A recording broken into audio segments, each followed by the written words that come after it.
할렐루야. 오늘 주신 하나님의 말씀은 창세기 1장 1절입니다. 제가 읽겠습니다.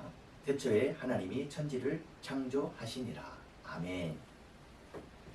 할렐루야. 이처럼 온라인 성경 나눔을 통해 여러분과 만날 수 있어 좋으신 하나님께 감사드립니다. 특히 위대한 성경의 첫 관문을 여는 창세기를 여러분과 함께 공부할 수 있어 말씀의 주인이신 하나님께 더욱 감사를 드리고 여러분과 함께 귀한 은혜를 나누는 시간 됐으면 좋겠습니다. 창세기는 창조와 타락과 홍수 그리고 구속 등의 굵직굵직한 주제가 아주 흥미진진한 이런 이야기들로 아주 빼곡합니다. 앞으로 진행할 때 주님의 풍성한 은혜가 함께 하시기를 기도합니다. 먼저 창세기의 명칭과 그 구조를 보면 창세기는 히브리어 명칭으로는 베레시트, 그래서 태초에라는 말이죠. 또 영어로는 제네시스. 우리 한국에 이제 우리 현대에서 차 이름이 제네시스죠. 그런데 이거는 헬라어 게네세오스에서 유래한 것입니다. 70인경에 창세기 2장 4절, 5장 1절에 나오는 것인데 이제 출생, 족보, 기원사의 뜻을 가지고 있습니다. 그래서 창세기는 시작과 기원의 책인 것이죠. 그래서 창세기는 우리의 기원을 알게 됩니다. 우리의 본질이 뭔가, 사람이 누군가, 어떻게 창조됐으며 어디서 왔으며 어떻게 사람이 살아가야 될지 모든 근본이 이 창세기에 있다는 거죠. 하나님에 의해 창조된 사람이 나오는데 그 사람이 죄를 지었고 어떻게 구원을 받을 수 있는가, 이거에 대한 모든 이제 근원이 이 창세기에 담겨져 있는 것입니다. 그러니까 창세기는 우리 삶 속에 깊숙이 파고 들어와서 이끌고 우리를 교훈하시는 거죠. 그러므로 이 창세기를 공부하는 건 축복입니다. 내 삶의 힘과 어떤 큰 능력이 이 창세기를 공부하면서 배울 수 있는 거죠. 여러분, 창세기를 함께 공부한다는 것이 이 가슴 뛰는 일 아니겠습니까? 창세기의 구조는 크게 두 부분으로 나뉘게 되겠습니다. 1장에서 11장 일반 역사, 12장에서 50장 구속 역사. 그러니까 이제 12장부터 시작돼서 아브라함, 이삭, 야곱, 요셉, 그 흥미진진한 이야기들이 이게 전개되는 거죠. 이 엄청난 창세기를 이제 한 절 한 절, 한 장 한 장 이게 다 담기에는 제가 부족하고 또 여러 가지 또 시간상 또 환경상이 어렵게 되겠습니다. 그래서 우리가 이 시간을 통해서 우리가 이제 중요한 내용들을 다루면서 우리가 하나님께서 주신 은혜 안에서 최선을 다해서 말씀을 나누고 또 우리 함께 귀한 은혜를 나누고자 그렇게 하는 것입니다. 창세기에 그러면 이제 명칭과 구조를 봤고, 그럼 창세기의 신학은 뭐냐? 그러니까 창세기의 중심 주제는 뭐냐? 이거죠. 먼저 우주와 인간의 기원에 관한 말씀이 총망라되어 있다. 그러니까 아까 앞서 언급했지만 창조가 나오죠. 그리고 타락이, 어떻게 사람이 타락했나. 그리고 홍수 심판. 노아의 방주, 홍수. 이게 참 흥미진진한 이야기 아니에요? 그 홍수 심판. 그런 다음에 어떻게 구속됐는지를 이 창세기에 담겨져 있다는 거죠. 여러분, 사람들은 무엇을 찾아 헤매고 있을까요? 창세기를 여행해야 됩니다. 여러분한테 오늘 도전하고 싶습니다. 창세기를 여행하십시오. 그러면 그것에서 내 삶의 기초, 필요한 모든 기원, 이런 모든 것들을 창세기를 여행하면서 얻을 수 있다는 거예요. 그 다음 두 번째, 창조주 하나님을 만나시라. 온 우주를 만드시고 사람을 창조하신 분은 누구시라고요? 하느님이세요. 이 세상과 인간의 주인은 창조주 하나님이죠. 창조주 하나님. 이것이 요즘 현대사회는 너무너무 중요한 말씀이에요. 창조주 하나님. 여러분, 요즘은 인본주의입니다. 인본주의를 주장합니다. 인간이 우선이다. 인간의 존엄성을 해야 된다. 좋은 말이죠. 그런데 여러분, 창조주 하나님에 의해서 태어난 것이 인간이에요. 그러니까 신본주의를 대체하려는 인본주의, 우리는 받아들일 수가 없다는 거죠. 창조주 하나님의 말씀에 순종하는 인본주의가 되어야 되는 거예요. 이 세상은 하나님이 만들으셨기 때문이죠. 하나님의 질서대로 움직이고 있다는 거 아세요? 여러분 오늘 아침에 주일날 일어나셨죠? 누가 깨워주셨어요? 눈꺼풀이 떠져야 사람이 사는데 눈꺼풀이 떠졌죠? 심호흡을 하죠? 일어날 수 있었죠? 또 세상이 잘 질서 있게 돌아가죠? 이거 하나님이 다 관리해서 이렇게 되는 거예요. 근데 이런 질서를 왜 허물려고 그러죠? 왜 인간만 중요하죠? 왜 그분을 만드신, 그 사람을 만드신 하나님에 대한 중점이 왜 없냐는 거죠? 여러분, 요즘에 동성애가 있어요. 하나님이 언제 그런 동성애 하라고 그랬어요? 이성애를 하라고 그랬죠. 트랜스젠더. 하나님이 남자를 보내면 남자예요. 여자라 보면 여자. 선택 권한이 없어요. 그런데 왜 자기가 트랜스젠더로 자기가 여성, 남성을 자기가 선택하죠? 차별금지법 이런 것을 통해서 오히려 성경의 진리를 왜곡하려고 그러죠? 이 하나님을 인정하면요. 창조주 하나님을 인정하면 있을 수가 없는 일이에요. 창세기는 이에 대한 명백한 해답을 제시하는 거예요. 요즘에 포스트 모더니즘, 뉴에이지, 이단, 사이비, 신흥종교, 다원주의, 반성경적 세계관으로 사람들을 막 유혹하는데 창조주 하나님을 믿으면 이런 것들을 이길 수가 있어요. 요즘에 제가 보면은 LA에 저 비벌리 저기 할리우드 지역에 보면 사이언톨로지라는 빌딩이 있더라고요. 이게 이상한 사입이에요. 그런데 얼마나 빌딩을 크게 졌는지 그래놓고 사이언톨로지 그래놓고 그 앞에 건물을 지났는데 사자를 해놨더라고요.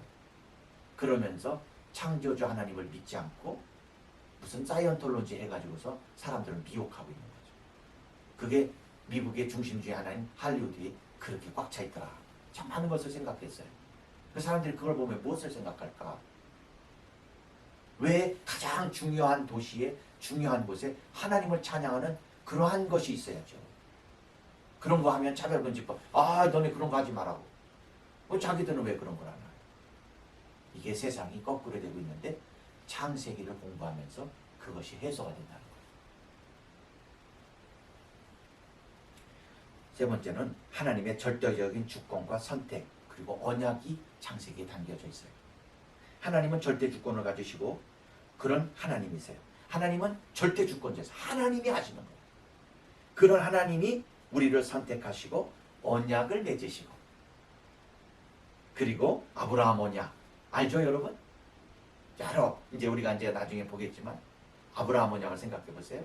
이 언약을 맺으시고 우리를 끊임없이 그러니까 하나님이 절대 주권을 갖고 우리에게 다가오셔서 우리를 선택해 주시고 그리고 우리를 언약을 맺어서 우리를 끊임없이 관리해 주시겠다. 이게 창세기에 담겨져 있어요. 여러분 아브라함을 보세요. 하나님이 그를 선택할 때 아브라함이 위대합니까? 사람이 위대합니까? 아브라함이 믿음이 있고 뛰어나고 또 하나님의 믿음의 조상이지만 그가 뛰어날까요? 하나님이 그를 뛰어나게 하신 걸까요? 이 창세기에 담겨져 있어요. 먼저 아브라함이 선택했을 때 어디에 있었어요? 가나안 땅에 있었어요? 메소포타미아 문명이 아주 발흥했던 바벨론 지역에 있었어요. 우상 섬기는 집안에 그런 우상이 가득한 곳에 있을 때 그때 선택해 주셨다고요. 그래서 하나님이 그를 선택하셔서 언약을 맺어주시고 아브라함아 내가 너를 믿음의 조상으로 세워줄게. 그래서 그를 간섭해 주시고 그가 아내도 누이라고 그러고 얼마나 믿음이 없었는지 아세요? 근데 그를 절대 주권을 갖고 선택해 주셨고 그리고 그를 이렇게 그를 잘 간섭해 주셨고 그러면서 그를 이끌어 주셔서 인도하셨다고요. 그것이 창세기에 담겨져 있다고요. 여러분과 제가 어디에 있었죠? 여러분과 제가 누구를 믿고 살았죠? 여러분과 제가 구원받을 만한 그런 위치에 있었나요? 아니에요. 아브라함 이야기를 흥미진진하게 보면서 그 이야기에 나를 대입하면 나를 적용하면 어떨까요? 그 이야기가 살아 숨쉬면서 창세기의 이야기가 살아 숨쉬면서 내 삶에 다가오지 않을까요? 그러면 내가 어디 바뀔 인간입니까? 저도 고집이 좀 있어요. 여러분도 고집이 있죠? 제 아내의 원래 본심은 강씨인데 우리 아내 강씨도 고집이 저보다 세요. 그렇죠? 제가 어떻게 변할 사람입니까? 그런데 창세기 안으로 들어가서 그 이야기의 주인공과 대화를 하며 그 이야기를 그래 맞아 이렇게 같이 손뼉치며 그 이야기와 함께 숨 쉬어 보자고요. 그리고 창세기를 함께 여행해 보자고요. 그러면 하나님이 절대 주권을 갖고 나를 선택하셨구나. 하나님이 나를 선택하시고 언약을 맺어주시고 내 삶을 이렇게 간섭해 주고 계시구나. 이러한 은혜를 깨닫게 되고 거기서 예수 그리스도의 복음을 만날 수가 있다는 거예요. 여러분 아세요? 창세기에 벌써부터 예수 그리스도의 복음이 시작되고 있다는 걸 아세요? 그 복음에 내가 녹아져서 그 복음에 의해서 내가 변화되고 내가 하나님과 교제하게 되고 하나님께서 주시는 은혜를 누릴 수가 있다는 거죠. 이제 우리 첫 시간인데요. 앞으로 창세기를 나눌 때 그리 길지 않는 시간 우리가 나누게 될, 우리가 첫 시간, 두 시간 그렇게 할 때 우리 이런 이야기들을 우리 요점적으로 우리 삶에 적용하면서 함께 말씀을 나누기를 바랍니다. 그래서 우리 모두 창세기를 공부할 때 몇 가지 먼저 창조주 하나님을 믿음으로 사모합시다. 그분을 만나기를 간절히 소망합시다. 창조주 하나님, 구속의 하나님, 우리 만납시다. 두 번째로 창조주 하나님을 통해 우주와 인간의 기원을 배며 나는 누구며 나는 무엇을 해야 하고 어떻게 살아야 하는지에 대한 사명을 깨닫고 굳건히 하는 시간 되기를 바랍니다.